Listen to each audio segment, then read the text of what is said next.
Hello, I'm Christopher Manning, and today I want to discuss the game-changing impact of large pre-trained language models in natural language processing, ranging from their linguistic implications to how the approach seems likely to transform machine learning and AI more generally.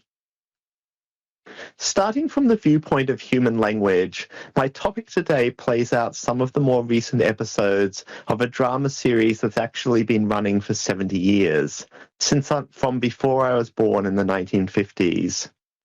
For higher-level language acquisition and understanding, the most dominant voice of the 20th century was Noam Chomsky, who has argued against the idea of probabilistic models of language, or the idea that languages can be learned from the evidence available to children. Among other quotes, in 1969, he said, "But it must be recognized that the notion of probability of a sentence is an entirely useless one under any known interpretation of this term." This stands in contrast to the approach of Claude Shannon, the pioneer of information theory, who outlined many of the statistical information theory tools that we now standardly use to think about human communication in computational linguistics. And in 1951, he said, "Anyone speaking a language possesses, implicitly, an enormous knowledge of the statistics of the language, enabling them to complete an unfinished phrase." Central to the rise of probabilistic models of language was the concept of a language model. So a language model is a formal mathematical model that predicts words in a context. So if I have a context like the students opened there, we would like to be able to say that words likely to come next are words such as books, laptops, exams, or mines. And to have a language model, what we're then doing is placing a probability distribution over what this next word will be by assigning probabilities to all the different possible words that could occur. Language models are a key part of speech and natural language processing. They're used everywhere in decoding tasks like speech recognition and spelling correction, and in any language generation task, including machine translation, summarization, and story generation. Traditionally, in the 20th century, language models were built by counting how often word sequences occurred and dividing to get conditional probabilities. So you could literally take a large amount of speech or text and count how often the students opened their books occurred, say 11 times, find out how often the students opened their occurred, say 187 times, and divide through to get a probability of 0.06. The first problem here was this is a classic curse of dimensionality scenario, that as you condition on more words of context, the number of parameters that your model has goes up exponentially. And so these models commonly needed, even in small models, millions, and in larger models, billions of parameters. The second problem is that with so many contexts and words to be estimated, the estimates become very noisy because the counts are sparse. So over here, I've got a little, probably smooth somehow, graph from Google Ngrams of how often the students opened their books occurred over the decades. And as you can see, there are years where it didn't occur at all, and then occasionally there are appearances. So something had to be done to improve these probability estimates. And the techniques that were used were things like a Markov assumption of simply using a shorter context, so estimating the next word maybe just based on the two previous words, books based on open there, or more complex techniques of discounting and smoothing the probability distributions using mixture or back-off models, etc.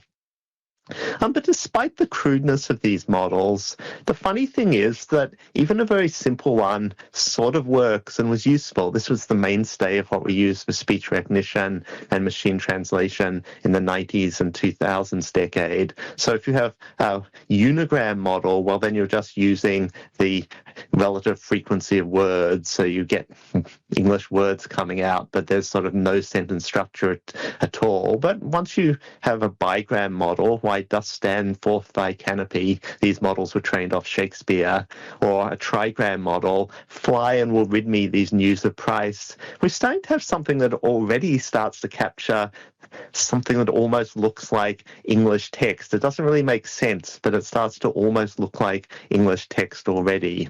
And that improves as you go on to 4-gram and 5-gram models. So human language communication happens via sequences of words, but language understanding requires constructing rich hierarchical structures using the grammar of a language or its syntax that are never observed explicitly. And so the question is, how much of that intricate structure of human language do these language models know? In the 90s and 2000s, the answer of linguists often passionately argued was almost none. That n-gram models do know quite a bit of simple world knowledge, so that they know that ships are sailed and sink and are anchored. And in an unaggregated way, they know some low-level syntax. So they know at an instance level that you tend to get sequences like preposition, article, noun, or article, adjective, noun. They just know that in their counts. But the linguists argued that they don't have any generalization. They don't have the concept of a noun or any of the sentence structure rules of an abstracted grammar as human beings do. And as a result of that, not only in linguistics, but also in natural language processing, the whole direction in the 90s and the 2000s decades was to believe that what we needed to do was build models that knew about the deeper structure of human languages for both their grammar, their syntax, and their semantics. And the way that that was then approached was as a supervised machine learning problem. So what we had to do was produce supervised training data, labeled data that showed the structures that we wanted models to learn. And that led to the construction of a lot of resources, such as tree banks. Here I'm showing a Penn tree bank sentence showing grammatical structure, but also labeled data sets for lots of other things, such as sentiment analysis, named entity recognition, coreference resolution, and so on. But meanwhile, during the same period, there started to develop an alternative, and people, famously beginning with Yoshua Bengio and colleagues' work around the turn of the millennium, started exploring the idea of using neural networks for building language models. And these neural language models had some very promising properties. The first is that they could solve the curse of dimensionality of needing billions of parameters. So rather than having words as symbols, they represented words as real vectors. So you'd have something like a 300-dimensional vector that represented a word. And the reason that helps is then because you can have sharing of statistical strength via the vector component. So a bunch of words that mean something similar, like hotel and motel and inn, will have similarity in some of the dimensions of their vector representation, and that will allow a sharing of predictive power for the probabilities. That much you got from just the kind of simple feed-forward neural networks that Bengio et al. Used. But then in the next decade, people got much further than that and were also able to model the influence of much longer contexts by means of recurrent neural network models. So using a few words to predict, as either the n-gram models did or the first neural models, has some limitations. Let us look at this example from an Arthur Miller short story. If I just tell you the prior context is he refused to have, maybe you'd guess an operation, a party.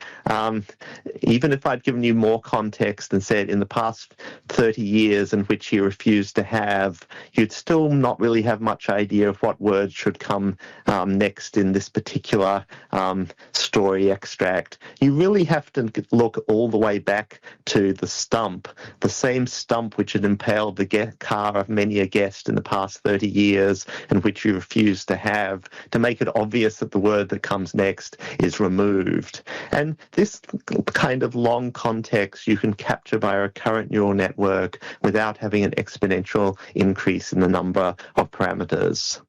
I'll explain that in a minute, but first let me just say a bit more about these word vectors. These word vectors are trained in an unsupervised way by taking a lot of text and setting the vector components using an iterative learning algorithm so that words are better able to predict the occurrence of other words in their context. With that very simple self-supervised learning mechanism, we get these word vector representations, which we can think of as a high-dimensional vector space. It's hard to show you a high-dimensional vector space. All I can do is project 2 dimensions of it. But even with that, we can see the interesting structure learned in this space. Not yet in this picture, but if we start to zoom into parts of the space so it's legible, here's a part of the space where countries are appearing. So we have country names over here, and then the adjectival forms Australian, American, European over here. If we skip to a different part of the space, here we can see verbs. And not only have we got a whole bunch of verbs here, I mean, there's a lot of structure even within this space. So over here, we have auxiliary verbs. So here's the verb to be, and here's the forms of have. Other, what is sometimes called copular verbs that are like the verb to be. John is a doctor is close to John became a doctor. Become and remain are close to be. Over here, we have verbs of mental states, say, think, expect. That there's a lot of structure learned in these spaces. Okay, so this is how a recurrent neural language model works. So we start off with the words, and then we look up the vector encoding of those words, the word embedding. And then the recurrent neural network calculates hidden states to represent the past context. And the way it does that is it takes the previous hidden state, the new word vector, and calculates a new hidden state using the equation over here. And it can chug along and chug along. And then to predict what word is going to come next, from this hidden state, it is then using a Softmax regression style equation to put a probability distribution over following words. This was a very powerful tool, but in this tool lay the seeds of an even more powerful tool, because in the last few years, what people noticed is actually there's a different way that we could think about these hidden states. When we have a hidden state like this one, we could think of it as actually being a context-specific representation of the word opened, that you can think of this as representing the meaning and grammatical possibilities of the word opened in the context of the students preceding it. And it's that idea that has gone on to revolutionize what has happened in NLP in the last few years. So starting just in 2018, so 3 years ago, people started to build on that idea and to think if we trained very large language models, we could then use them as context-specific representations of words, and that would give us a way to improve natural language understanding in general. So it started in 2018 with Elmo and Olmfet, but it quickly then took off. And part of what allowed it to take off was the development of a new neural model, the transformer model, which was much more parallelizable and like recurrent neural networks, which were kind of inherently sequential in calculating successive states. And so with these models, we saw an enormous growth in model size. So we moved from having models that were being trained on about 100 million words to models trained on a billion words, a few billion words, 40 billion words heading up. And the other thing to notice is that at the same time, the size of the compute needed to train these models was also exploding from 1 GPU day to 240 GPU days to now that these large models, this training time is being measured in GPU or more commonly TPU years. But their success has been astounding. So most directly, a language model is giving you a way to generate text. And if we look at a model like OpenAI's GPT-2, what we find is that it then generates just exceedingly good text compared to the language models that I showed you earlier. So if we give it an initial prompt, a train carriage containing controlled nuclear materials was stolen in Cincinnati today, its whereabouts are unknown, then using that context, GPT-2 can generate things like the incident occurred on the downtown train line, which runs from Covington and Ashland stations. In an email to Ohio news outlets, the U.S. Department of Energy said it is working with the Federal Railroad Administration to find the thief.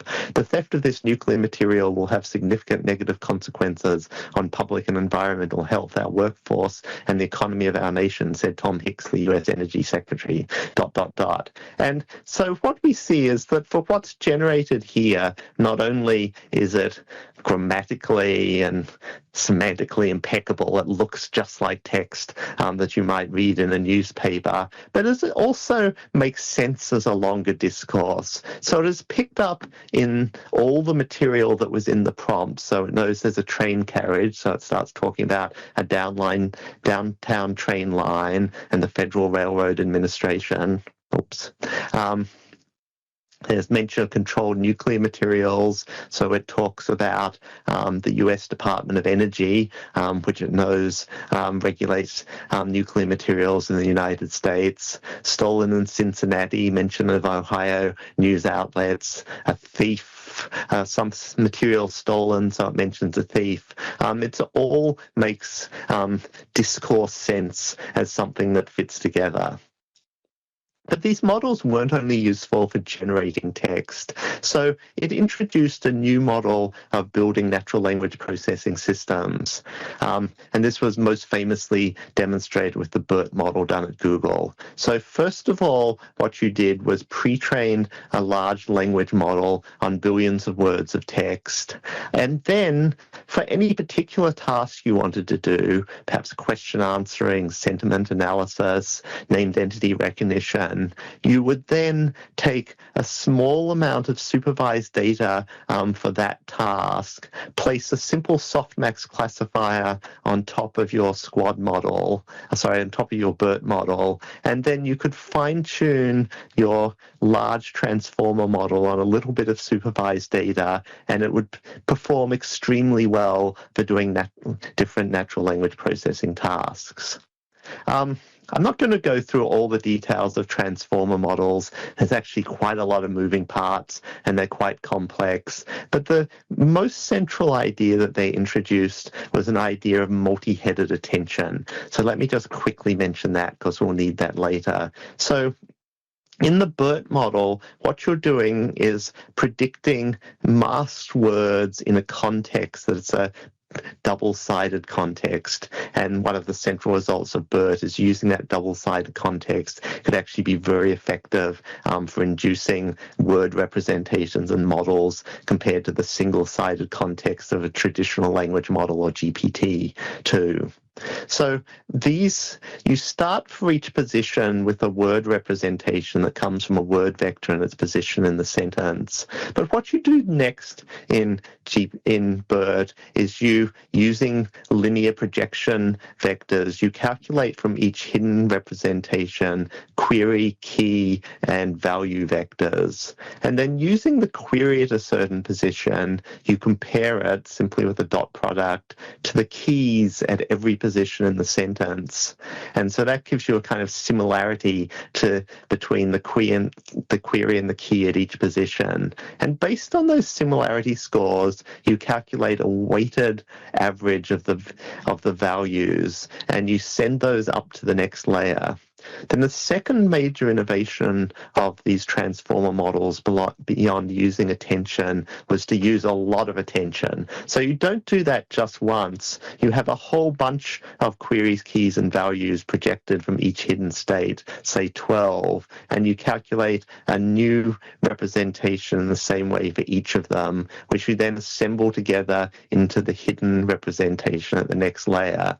And you don't just stop there. You then proceed upward started doing layers of this calculation of new representations based on the context using attention. But the success was indisputable. So if we take a task such as question answering, the well-known squad benchmark from my colleague Percy Liang at Stanford, in this you're given a passage and a question, and your goal is to read the passage and answer it. So which team won Super Bowl 50? In this passage, it's the Denver Broncos. This was a task that started off with traditional symbolic feature-based machine learning NLP models, which would get about 51%. People quickly started using deep learning models, already using simple attention, and that got you into the 70s, including up into the high 70s with my former student Danchi Chen's Dr. QA model in 2017, but still massively below the measured performance of mechanical Turk workers at 91%. Once models like BERT were discovered, though, you couldn't get onto this leaderboard unless you started using BERT. So in early 2019, all the best systems were using BERT, and the performance now is in the mid to high 80s. 2 years later, with bigger transformer models, the measured system performance is now above this mechanical Turkers performance. So I think we have to differentiate between mechanical Turkers working fast and the true limits of human performance. And that there were just many other uses. Among other things, Google used the BERT architecture model in web search, where they describe it as the single innovation to have produced the greatest gain since the initial introduction of PageRank now a couple of decades ago. Okay, so in the rest of this talk, what I want to do is first tell you a bit about two pieces of work students and I have been involved in related to these large transformer language models, and then conclude with a few thoughts about where things will go from here. This first piece of work gets us back to where I started with Shannon and Chomsky, and the question of to what extent language models can be started to be thinking, the extent to which language models can be thought of as models that know about the structure of human languages. So, does a BERT model start to know more about the structure of human languages than an n-gram language model? Well, we can start to interrogate that. An easy way to interrogate it is to say that for each of these many attention heads, for each word position, we can look at where BERT is paying attention. In particular, we can look at the most attended to word for each head. And we might wonder whether BERT is sensitive to linguistic structure in terms of where it looks. So if we do that and we start looking at the lowest levels of a BERT architecture, that they do fairly simple things. So there are some heads that attend broadly, we might call them bag of words heads, that look at every word in the context. And then there are some heads that look at the preceding word or look at the next word. But given that your representation at the position of a word has no idea of the context around it, these are actually the obvious and most sensible things to do, because just generally knowing what the sentence is about with a bag of words head, that's useful. And if you want to learn about your context and you can only look at one thing, clearly the immediately adjacent words are the most useful ones to look at. That's why we built bigram models all those decades ago. But if we look at the higher levels of the model, then we start to notice some really interesting things. So we might wonder if some of these higher level heads actually know about the syntactic structure of languages. So one syntactic structure that is used is dependency trees, where words point to the words that are their syntactic dependents. And this representation maps very naturally onto attention. So here we have the verb went that has two dependents, its subject I and its prepositional modifier. The preposition has a prepositional object dependent, which in turn has a determiner modifying it. So we can then look and see if we see these kind of syntactic relationships in the models. And we actually do. So there are a bunch of heads that specialize on syntactic relations. So that head 10 at level 8, it specializes on having direct objects pointing to verbs. Well, actually, strictly not just the direct object, but all the words in the direct object noun phrase. So Paine-Weber considered an even harder sell, recommending specific stocks. All of an even harder sell point to considered, and specific stocks point to recommending. Head 11 on the same layer has noun pre-modifiers attending to their head. So the complicated language in the new law has muddied the fight. So that and complicated point to language. In the huge new all point to law, fine point prepositions also point. So this is like extended projection for linguists. Has muddied the fight, that points to fight. There's other stuff you can find going on as well. So head 4 at the 5th level actually models coreference.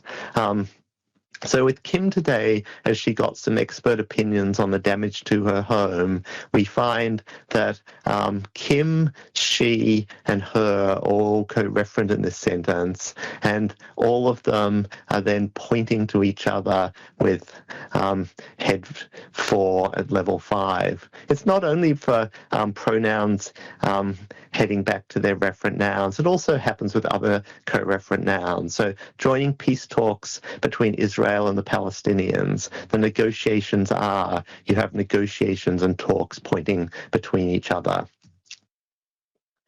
That's a good start, but we might even wonder if there's a little bit more structure than that. Can we actually think of a BERT representation of learning the entire syntactic structure of a sentence? And so to do that, we'd like to actually find tree structures like this dependency structure I show here within BERT representations. So this dependency representation, again, is showing syntactic dependency. The chef who ran to the store was out of food. So this represents that who ran to the food is modifying chef. And in particular, it represents that chef is a direct dependent of was, even though it's much further away from was than the store. This seems kind of difficult to reconcile vectors above words with a syntactic tree structure. But a way that we can hope to do so is using the idea of a distance metric. So we can place a distance metric on trees. So an undirected tree has a distance metric, which is just the length of the path between tree nodes. So the distance between store and was is 1, 2, 3, 4, whereas the distance between chef and was is just 1. And well, we have a very obvious form of a distance metric in vector spaces. So let's see if we can reconcile these. So with these vector representations, we're going to look at strictly actually the square of the distances between these vectors. There's technical reason for that I won't actually discuss here. So here's the sentence embedded by the neural network. And, well, it seems unreasonable to just simply use the whole of those vector representations because most of those vectors aren't representing syntactic structure. They also have to be representing the meaning of words and the context in which they appear. That's a lot of it is discourse structure. So maybe just like the linear projections in a transformer, what we should do is find a linear transformation of these representations, which is just capturing syntactic structure. So our goal will be to make a linear transformation projection of these word vectors that gives us just their syntax space representation, and to hope that in that subspace, distance in that subspace will correspond to tree distance. And our goal will be to learn a single linear transformation B, which makes that as true as possible. And so if we can do that, then we can recover syntax trees from our BERT representation simply by projecting to that subspace and then finding the minimum spanning tree between the words in that subspace. That will be the syntactic structure of the sentence. So to operationalize that, we've trained a BERT model completely independently of any knowledge of syntax, just from predicting words. But then we make use of a tree bank simply to try and find a B matrix, one B matrix used everywhere that will do this projection onto the syntactic subspace. And it turns out that if we do that, we can actually do it very well. So for simpler models, such as word embedding or older generation recurrent neural networks, they don't actually learn that much syntax. In particular, there's a baseline for syntactic structure in English, that English has strongly rightward branching syntactic structure. So if you just attach each word to the previous word, you get about 49%. And these models don't do much better than that. But the modern large language, pre-trained language models do much, much better. So even an Elmo model does pretty well. And if you go up to a BERT model, you're actually doing a pretty good job at recovering the syntactic structure of sentences. So here's one example where the black is showing a human annotated parse tree and the teal below is showing the recovered minimum spanning tree. And if you look, it's recovered almost perfectly. There's a little bit of an error over here to the right. This doesn't only work for English. In fact, people have trained large pre-trained language models multilingually, so you have multilingual BERT. And so what we can do is look at its representations for different languages. And so these models are again trained with on word prediction. They get no supervision at all about grammatical relation labels. Yet what we do when we make this syntactic projection is we find that we have clear grammatical relation clusters, and indeed they extend across languages, so that we have clustered together French subjects and English subjects, French and English determiners, French and English objects. And so we actually seem to be finding a universal grammatical relation vocabulary heading across languages. And so that's really interesting.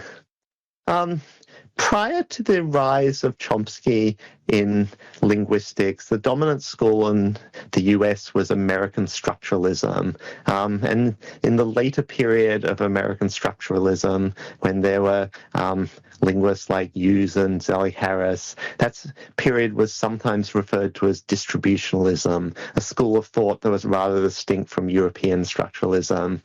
And these American structuralists essentially believed in there being a language discovery procedure, that you could come up with a discovery procedure for grammars. Now, in truth, that they had almost no idea of how to do this. This was essentially before any methods were developed corresponding to modern machine learning. About as far as they got was some ideas as to how to work out phonemes from different allophonic representations of sounds. But nevertheless, the idea was there, and it was an idea that then Chomsky rejected. He didn't believe that it was possible to have a mechanical discovery procedure for the grammar of a human language. Indeed, this was part of his argument that actually the structure of human languages has to be innate within human brains.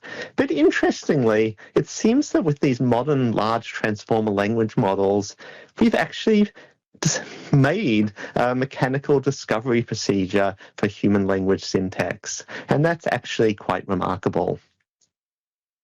Okay, let me move on now to mention one other piece of work that I've been involved in, particularly with my student, Kevin Clark. And this is an alternative approach to learning large transformer language models that is more efficient. And I've contextualized this by looking at results on the GLUE benchmark, which is a benchmark for natural language understanding tasks. It has a variety of different tasks in it, but the commonest kind of task is natural language inference tasks. And in these tasks, you're given two pieces of text, a premise piece of text and a particular hypothesis. So a premise maybe of hills and mountains are especially sanctified in Jainism, and then a hypothesis, Jainism hates nature. And you have to say whether the hypothesis is supported by the text, contradicts the text, or they don't have any particular relation. So in this example, the hypothesis is contradicted by the text. So for this task, people started exploring it with simpler neural network models, getting about 67%. But then from 2017 forward, for the last 4 years, performance on this task has zoomed as people built initial models like Elmo, GPT, and BERT base. And then it zoomed even more as people have built larger pre-trained transformer language models like XLNet, Roberta, and Albert. Indeed, again, at this point, the best models are performing better than human mechanical Turk workers on these tasks. So that looks like amazing performance over 4 years, a 3 times error reduction. However, if we change the x-axis instead to the compute required, things don't look quite so rosy. So simple neural models in retrospect used almost no compute. Elmo was built to be actually quite compute efficient, whereas once we started out into the BERT family, either the BERT base or the larger BERT size, we were using massively more compute. So BERT large uses 60 times more compute than Elmo. How much compute is that? Well, BERT base is using 6 times 10 to the 19 flops, and BERT large is then using 2 times 10 to the 20 flops. But in retrospect, that was only the start, because people then went on from there and built models like XLNet and Roberta. And while Roberta is using 16 times more compute than BERT large. But why stop there? Moving on to more recent models again, like Albert and the now very popular T5, it's using about 10 times more compute than Roberta. So if you're the kind of person that knows your SI abbreviations, we're now up to 30 zetaflops, 3 times 10 to the 22 flops.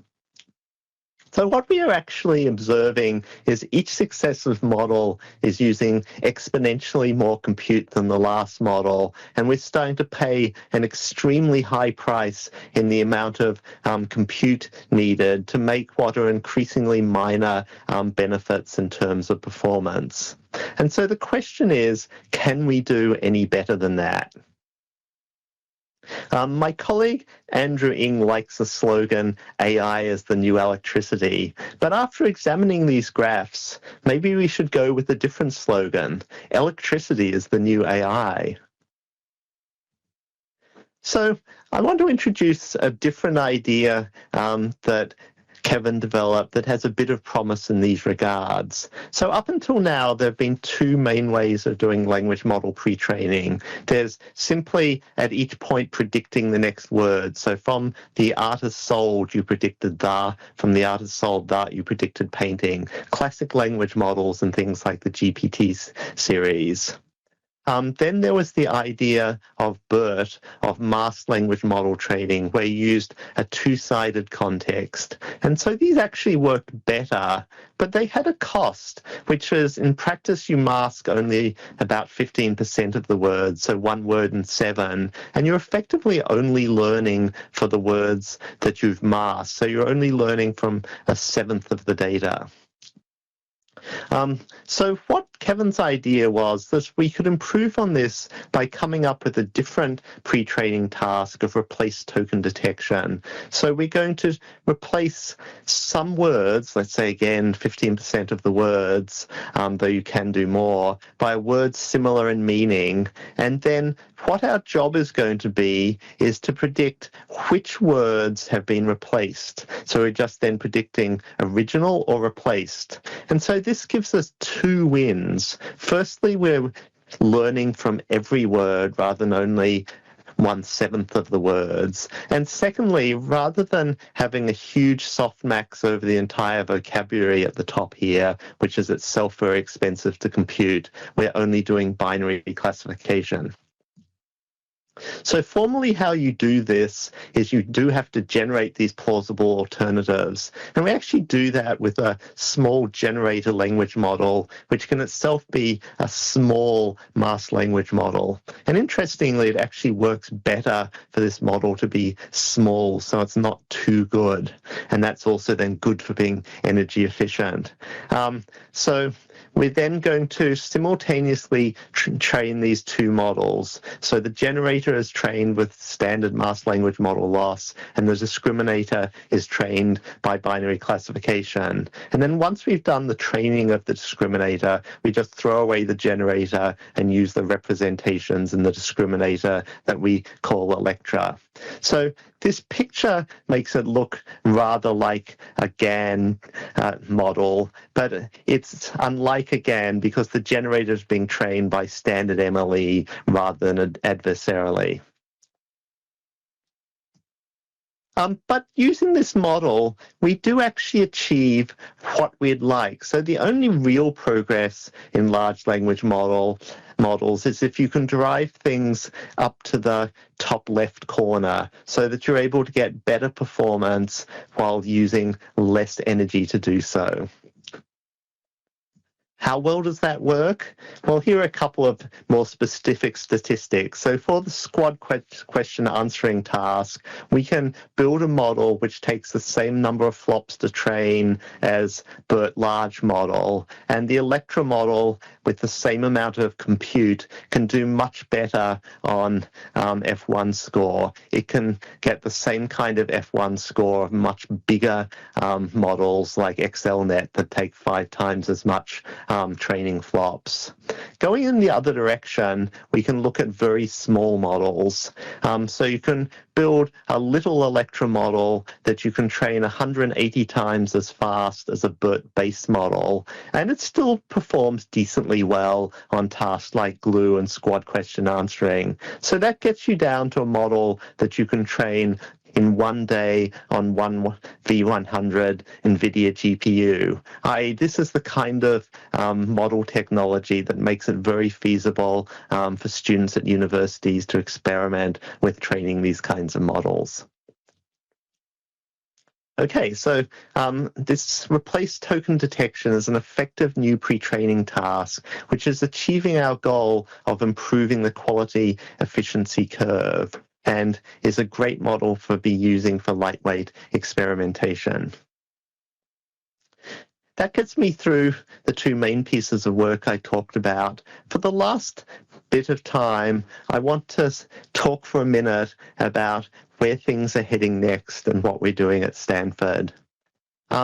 Going beyond the BERT or Electra models, we're now in a world of massively larger models again, most notably the GPT-3 model from OpenAI. And the people at OpenAI showed the remarkable result that once you build models that are about 2 orders of magnitude bigger than a model like BERT, it then has these amazing capabilities where you can get it simply by means of prompting, by giving it some context, to do all sorts of natural language tasks in quite surprising ways, despite the fact that it was only trained on the pre-training task of next word prediction. So you can write Dear Richard Dawkins email note saying, can you explain some concept, and it will. You can ask it to describe concepts or how a person would describe something, and it will. You can ask it to translate pieces of legalese into plain English, and it will. You can, this one's even more remarkable, you can ask it to write some JavaScript for you to produce something like a button that looks like a watermelon, and it will.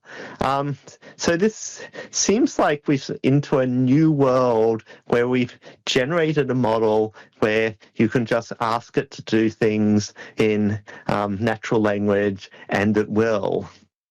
And so we're seeing this as the beginning of a new era where we've had yet another phase change into just a much more powerful form of model. And so at Stanford, we've started using the term foundation models to describe these really huge pre-trained models. So we have self-supervised models that have been pre-trained on a huge amount of data that can be easily adapted to do a very wide range of different tasks by either just prompting or a minor amount of fine-tuning. Now, why did we choose the name foundation models? Well, at this point, this isn't just a story about language models anymore. What we're seeing happening right at the moment is the technology of transformer models is being very productively deployed in all sorts of other places. So people have started building vision transformers and getting exciting new vision results from them. People are using transformer models in bioinformatics context, such as protein structure prediction. And again, huge pre-trained models giving you enormously powerful performance, whereas older models trained on just supervised data sets of the kind that people were using 3 or 4 years ago just aren't promising for the same kind of complex protein structure prediction problems.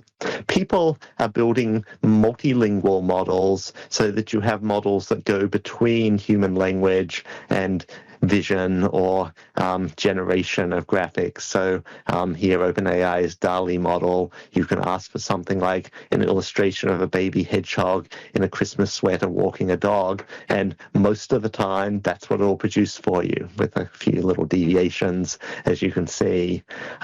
You can get these models to produce code for you. And less explored, but it seems only a matter of time until there'll be increasing use of these models in video and robotics applications as well.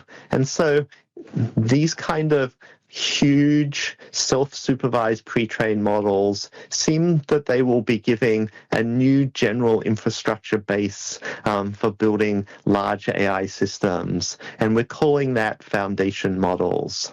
And in particular, these foundation models are showing qualitatively different behavior. So although we do self-supervised learning for a very simple prediction task, such as next word prediction, when we build huge neural networks and train these neural networks on enormous scales of data, orders of magnitude than we use for something like BERT or T5, that we find the emergence of fundamentally different capabilities. So you can just prompt this model and ask it to do all sorts of things. So you can say, find a word that rhymes like duck and luck.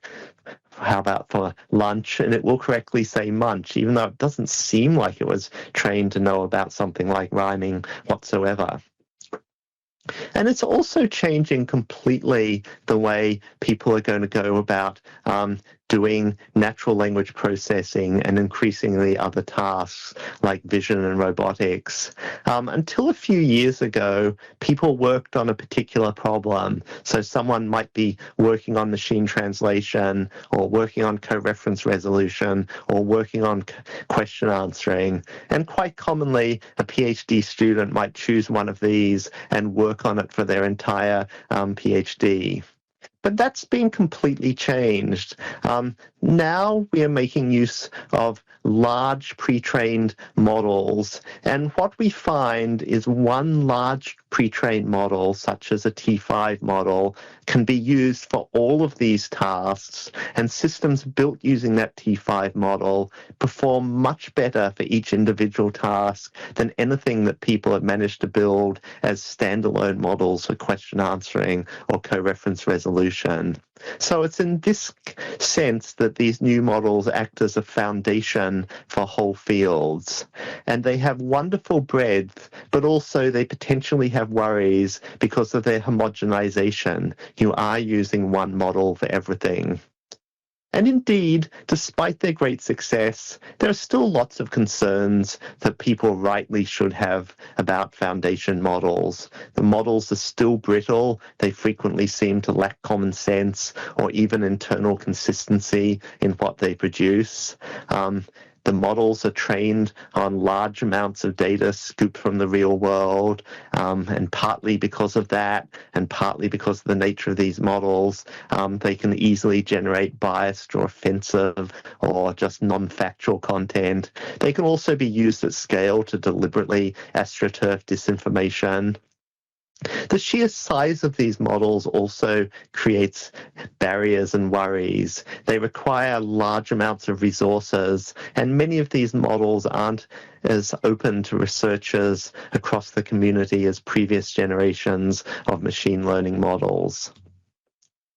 And as a response to that, at Stanford, we've thought it's important to develop and investigate these models more thoroughly in an open academic context. And so we've started work in producing infrastructure so that we can make at least medium-scale foundation model training accessible and reliable with tools that lots of researchers can use. And you can check out our start on that in the Mistral code base, which is stable code for training large language models that fits inside the Hugging Face Transformers framework.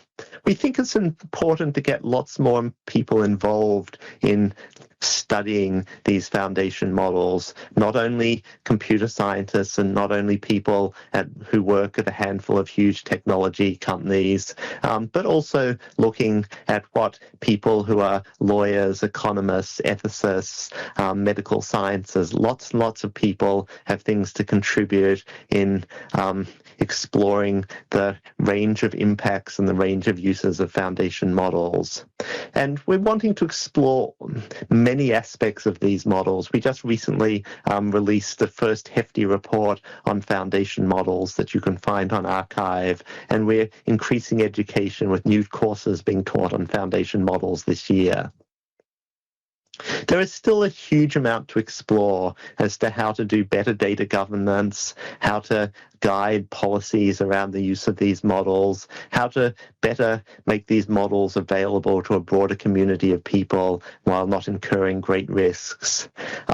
But I think it is important to realize that these foundation models really are opening a phase change in the way that we're building models for machine learning and artificial intelligence. And it's still day one in the exploration of these models, and that there's a huge amount of work that many in the community can and should be doing to help shape how these models are explored and the way that they end up.